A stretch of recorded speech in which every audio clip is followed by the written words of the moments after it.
사도신경으로 신앙 고백 드림으로 우리 사순절 17째 날 새벽 예배 하나님 앞에 드리겠습니다. 나는 전능하신 아버지 하나님 천지의 창조주를 믿습니다. 나는 그의 유일하신 아들 우리 주 예수 그리스도를 믿습니다.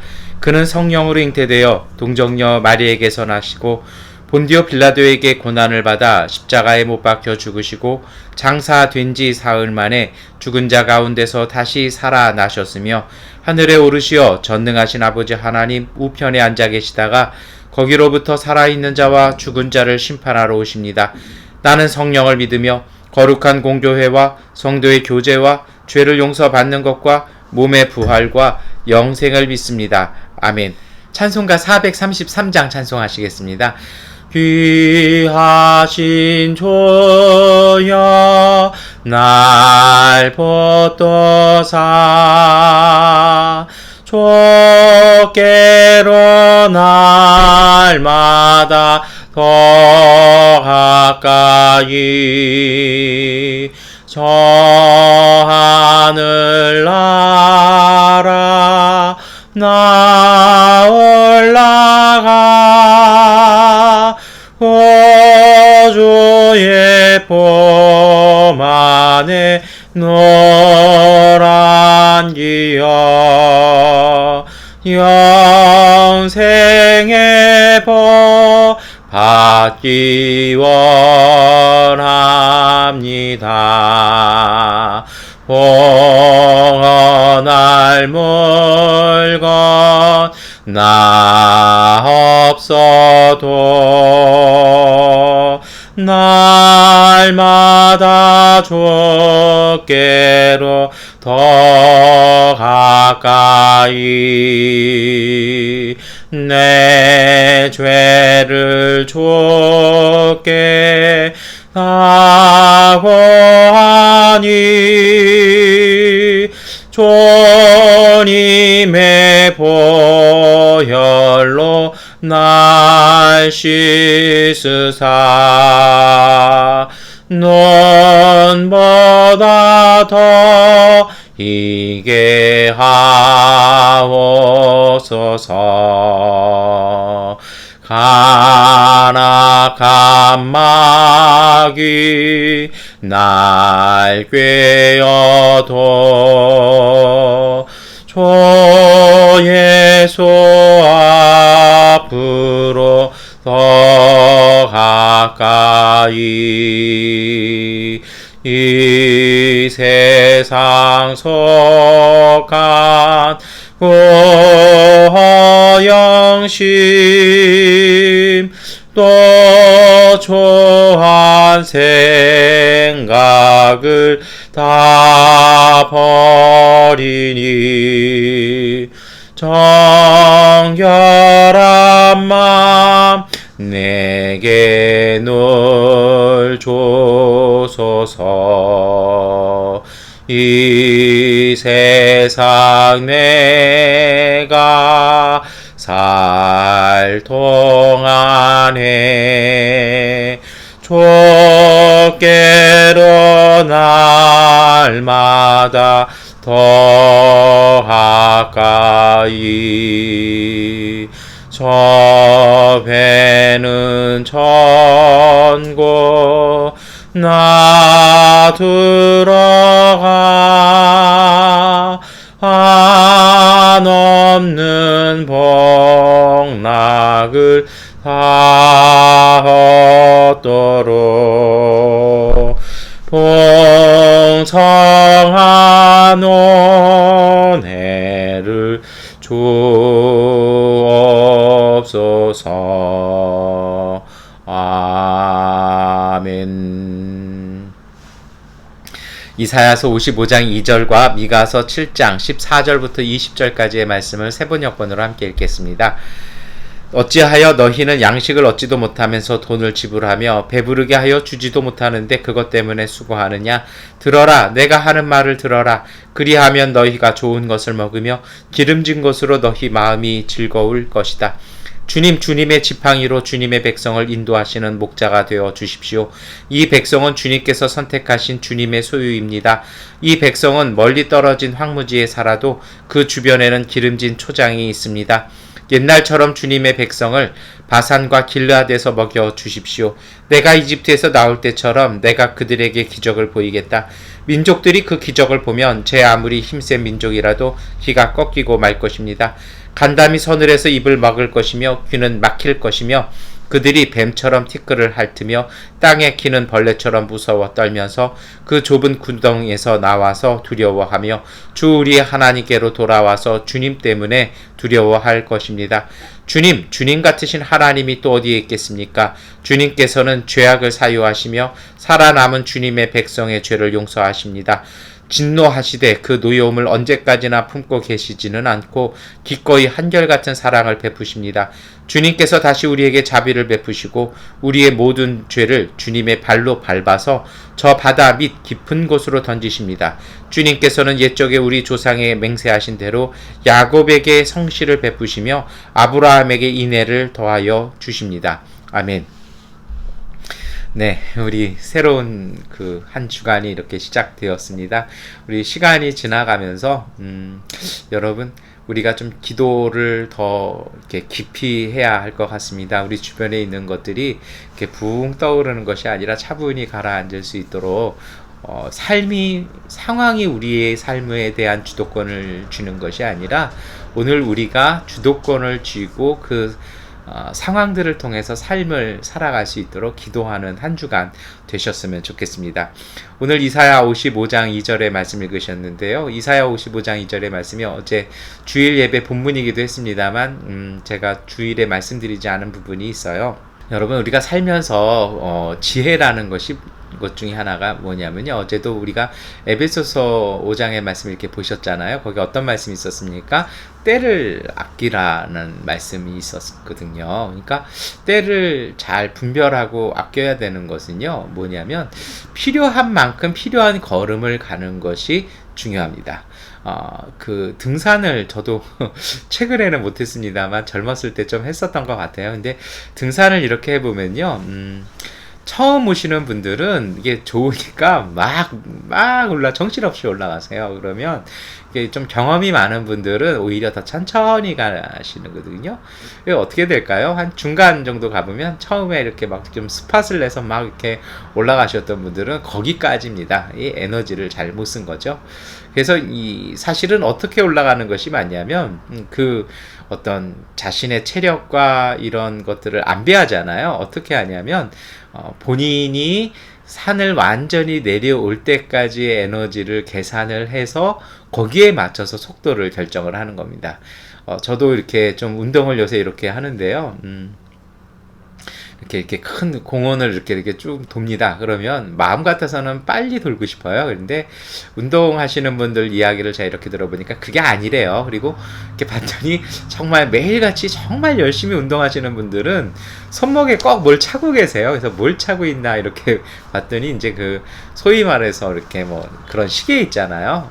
그게 디지털 시계를 다 차고 계시는데 뭐 심박수 측정하는 거서 그게 왜 그런가 했어요. 그랬더니 이제 어떤 분한테 여쭤보니까 그게 그 속도계라는 겁니다. 그러니까 어떻게 하냐면 본인의 심박의 그 숫자에 맞춰서 속도를 조절한다라는 겁니다. 그래서 그 심박수가 너무 빠르면 내추기도 하고 너무 느리면 또 뛰기도 하고 그래서 생각해보니까 런닝머신에 이게 잡고서 심박 표시되는 게 그게 그거더라고요. 그러니까 어떻게 되는 겁니까? 거기에 적절한 걸음 그리고 적절한 상황에 적절한 에너지를 맞춰 쓰는 것이 정말 소중하다라는 것입니다. 영적인 것도 마찬가지입니다. 하나님께서는 우리에게 모든 능력도 주셨고 자원도 주셨습니다. 그런데 왜 이러냐고요? 왜 어렵냐고요? 왜 난감하냐고요? 뭐가 없는 것 같잖아요. 저는 그것이요 분배의 문제라고 생각을 해요. 요즘 우리가 살고 있는 세상도 사실은 이렇게 분배의 문제도 있습니다. 이제는 정설이 되었지만 감히 누구도 말하지 못하는 예가 있어요. 이게 이제 정말 그 세계적으로 권위 있는 책 중에 하나가 이 노동의 종말이라는 책이 있거든요. 이미 우리의 문명은요 과잉 생산하고 있다라는 거예요. 그러니까 오히려 이제는 노동을 줄이고 잘 이거를 분배하면은 모두가 살 수 있다라는 거죠. 그런데 왜 그렇게 우리는 열심히 일을 해야 되고 이럴까요? 이게 사실은 분배의 정의가 이루어지지 아니하면 이게 이루어지지 않고 과잉 생산과 과잉 노동으로 이 노동의 일자리는 점점 줄어들게 돼 있거든요. 왜냐하면 기술이 발전하니까요. 그러다 보니까 이제 실업자는 더 늘고, 그러다 보니까 시장에 이걸 구매할 사람도 없고, 그래서 사실은 이제 이런 어떤 경제적인 문제가 발생한다라는 것입니다. 그래서 어떤 얘기를 하냐면요, 정말 적재적소에 에너지를 쓰고 정말 정확한 일을 하지 아니하면 인류가 갖고 있는 문명이 어렵다라는 거죠. 그래서 뭐 이런저런 얘기를 제가 드렸습니다만, 중요한 핵심은 이것입니다. 하나님께서 우리에게 모든 걸 주셨어요. 그러면 그것을요, 우리 에베소서의 말씀처럼 잘 분별해서 써야 할 때 써야 합니다. 그런데 왜 못 쓰냐고요? 마음이 조급한 거예요. 불안한 거예요. 그러니 어떻게 되는 것입니까? 조금이라도 가능성이 보이면 거기에 막 올인을 해요. 근데 그게 맞는 거면 좋은데 또 그렇지 않아요. 제가 뭐 설교 중에 언제 한번 그런 얘기 드린 적이 있어요. 전 솔직히 고스톱 못 치는데요, 이렇게 하시는 분들 얘기를 들어보니까 소위 말해서 그렇게 이렇게 뭡니까, 이렇게 속임수 같은 거 쓰시는 분들한테 당할 때가 있대요. 언제입니까? 내 손에 들고 있는 게 최고의 카드인 줄 알고서요, 이걸 버려야 되는데 버리지 못하고 이것만 잡고 있다가 모든 걸 다 망친다라는 거죠. 마찬가지예요, 여러분. 그래서 정말 오늘 우리한테 필요한 것이 있습니다. 그것을 보는 눈입니다. 오늘 이사야 55장 2절에 뭐라고 하나님께서 말씀하십니까? 양식도 얻지도 못하면서 왜 거기에다 돈을 지불하고 왜 배부르게 하지도 못하는데 그것 때문에 에너지 다 쓰고 수고하냐라는 것입니다. 다른 거에 써야 할 때 써야 된다라는 것이죠. 그래서 하나님께서 우리에게 주신 말씀이 뭐예요? 그러니까 제발 좀 들으라는 것입니다. 하나님의 말씀 들으면 하나님 주시는 지혜와 말씀이 우리로 하여금 분별하게 하여서 너희들로 하여금 좋은 것을 먹게 하며 기름진 것으로 너희 마음이 즐겁게 할 것이라고 하나님께서 이사야를 통해서 말씀하십니다. 그래서 저는 정말 이것이 오늘 우리에게 필요한 말씀인 것 같아요. 정말 잘 분별해야 합니다. 그래서 정말 우리가 갖고 있는 삶의 자원들, 에너지들을 써야 할 때 쓰시고, 정말 가치가 있는 곳에 그것을 소중하고 귀하게 쓰는 그런 지혜로 삶을, 또 이 사순절에 새롭게 시작하는 세 번째 주간을 맞이하시기를 축원합니다. 이것을 위해서 우리가 하실 것이 있습니다. 그것이 바로 미가서 7장의 말씀이죠. 왜 사람이 그걸 잘 못하냐고요? 그건 조바심입니다. 기회가 다시 안 올 것 같아요. 그래서 믿음이 필요합니다. 오늘 미가서 7장 14절부터의 말씀은 이스라엘 백성이 하나님을 향한 고백이기도 했습니다. 주님께서 오늘 우리의 목자가 되어 주시면 우리가 정말 기름진 초장에 갈 것이라는 것입니다. 시편 23편의 고백을 똑같이 하는 거죠. 그러니 옛날처럼 주님의 백성을 바산과 길앗에서 먹여달라고 기도하고 간구합니다. 그러자 하나님께서 15절부터 응답하십니다. 내가 이집트에서 나올 때처럼 기적을 보여주겠다라는 겁니다. 그래서 다른 이민족들이 그것을 보고 너희를 두려워하고 나를 두려워하게 할 것이라는 것입니다. 여러분, 그래서 오늘 우리가요, 정말 분별할 것이 있어요. 이렇게 혼란스럽고 불안한 상황 속에서 가장 위험한 것이 거짓된 소식과 불안함과 공포를 마음에 담는 것입니다. 그러면 잘 볼 수가 없어요. 그럼 어떻게 될까요? 그래서 여러분, 주님의 말씀을 담으시기를 축원합니다. 하나님의 말씀의 능력을 담으시기를 축원합니다. 주님의 말씀이 주시는 지혜와 분별력을 담으시기를 축원합니다. 하나님께서 오늘 우리를 이끌어 주실 것입니다. 이스라엘 백성이 광야 땅 지나가면서 그들의 자의로 움직이지 않았습니다.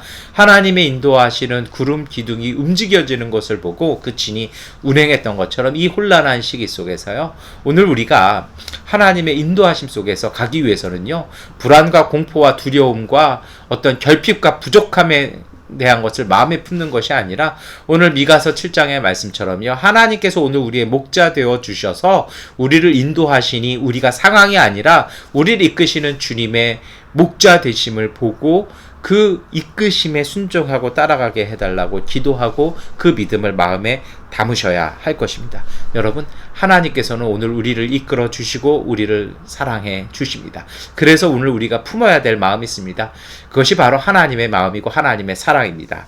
오늘 18절과 19절에는 그 하나님의 사랑에 대해서 고백하고 이야기합니다. 인간의 사랑은요, 자신이 원하는 대로만 하려고 합니다. 그러다 보니까 조금 무분별한 실수를 하기도 합니다. 그런데 하나님의 사랑은 그것이 아닙니다. 하나님의 사랑은요, 모든 것을 받아들이고 포용해주는 사랑입니다. 그래서요, 어떻게 하는 것입니까? 무엇이든지 받아들여서 그것을 포용해줌을 통해서 생명으로 바꿔내는 능력이 있는 것이죠.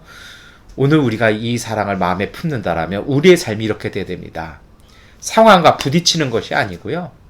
그 상황이 싫어서 도망가는 것이 아니라 그 상황을 만나서 포용함을 통해서 그 상황을 생명으로 바꿔놓는 하나님의 능력 안에 우리가 거해야 할 것입니다. 그것이 바로 자비의 마음, 그리고 성실의 마음이고요. 오래 참는 인내의 마음이기도 합니다. 이 세 번째 주간 우리가 사는 이 땅을 품고 기도하면서요. 정말 이 땅 가운데 그러한 생명이 돋아나도록 우리가 기도하면서 때를 분별해서 정말 우리의 힘과 모든 할 일들을요. 하나님의 인도하심 따라 적절하게 함을 통해서 우리가 하나님 주신 그 초장으로 인도함 받을 수 있는 이 땅과 오늘 우리의 삶이 되게 해달라고 기도하고 승리하시기를 축원합니다. 마지막 한 말씀 드리겠습니다. 성급한 것은, 불안하고 두려운 것은 주님의 뜻이 아닙니다. 주님의 뜻은요, 평화입니다. 평안입니다. 그 평안한 곳에서 주님은 말씀하시고 주님의 음성을 들으실 수 있습니다. 그 주님의 평안, 주님의 평화 안으로 먼저 들어가시기를 축원합니다. 기도하겠습니다. 전능하신 아버지 하나님, 우리를 둘러싼 상황이 혼란하고 불안하고 두려운 상황들입니다. 이것에 마음 빼앗기지 말게 하시고 그 가운데 임하신 주님의 임재를 보게 하여 주옵소서. 하나님, 우리가 삶의 상황이 아니라 주님의 은혜와 평안을 마음에 담게 하셔서 우리가 기도하고 주님의 인도하심을 따라 행하는 모든 것을 통해서 평화와 생명으로 만들어낼 수 있는 주님의 사람들 되게 하여 주옵소서. 오늘 우리의 그러한 삶을 통해서 이 땅의 사람들이 위로를 받게 하시고 우리가 사는 이 땅 속에 하나님의 평화와 정의가 임하게 하여 주옵소서. 모든 길거리들마다 평안을 주시고 하나님의 정의와 공의가 회복되게 하여 주옵소서. 예수 그리스도의 이름으로 기도드립니다. 아멘. 하나님께 기도하는 시간 갖도록 하겠습니다.